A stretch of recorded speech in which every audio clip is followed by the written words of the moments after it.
So I made a carving station that fits in my tool post holder here. So this is all made out of stuff that you got laying around in the shop. Could be made out of wood. It rotates. It fits your chuck. Has a chuck insert on it.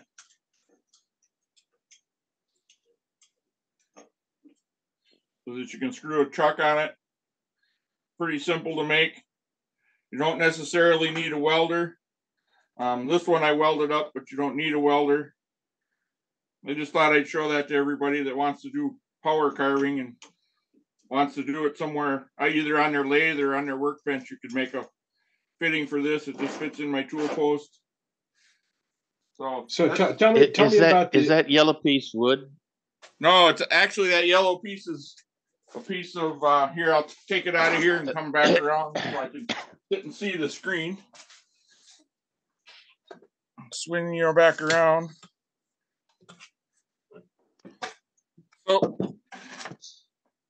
that's a piece of HTP plastic, but it's ultra high density rather than just the regular stuff that you get to make molds out of.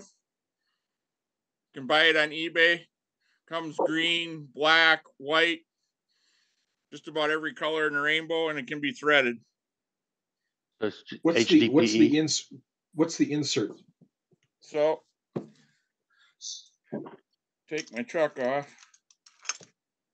So this is a standard Nova chuck insert. If I can get it off.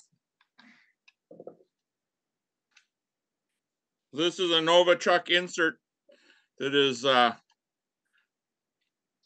3/4 16 thread, like the old lathes used to be. I have an old lathe that has a 3/4 by 16 shaft. I can get this off.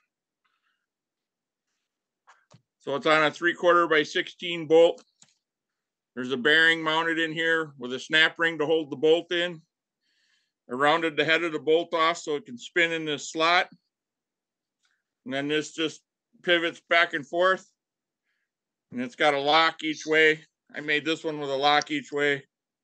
It just locks itself because that bolt in there will catch on the, let's see, how can I see that? Yeah. Catches on the bolt there.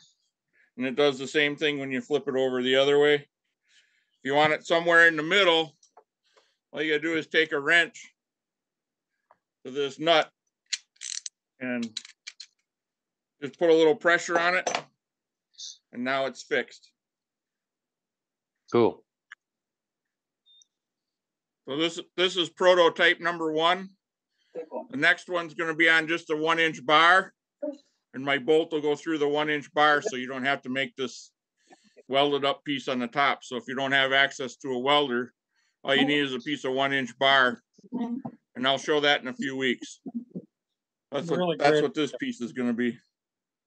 Cool, Scott. Very nice, Scott. Very nice. It's a lot cheaper than buying them on that are out there that you can buy. So without the insert,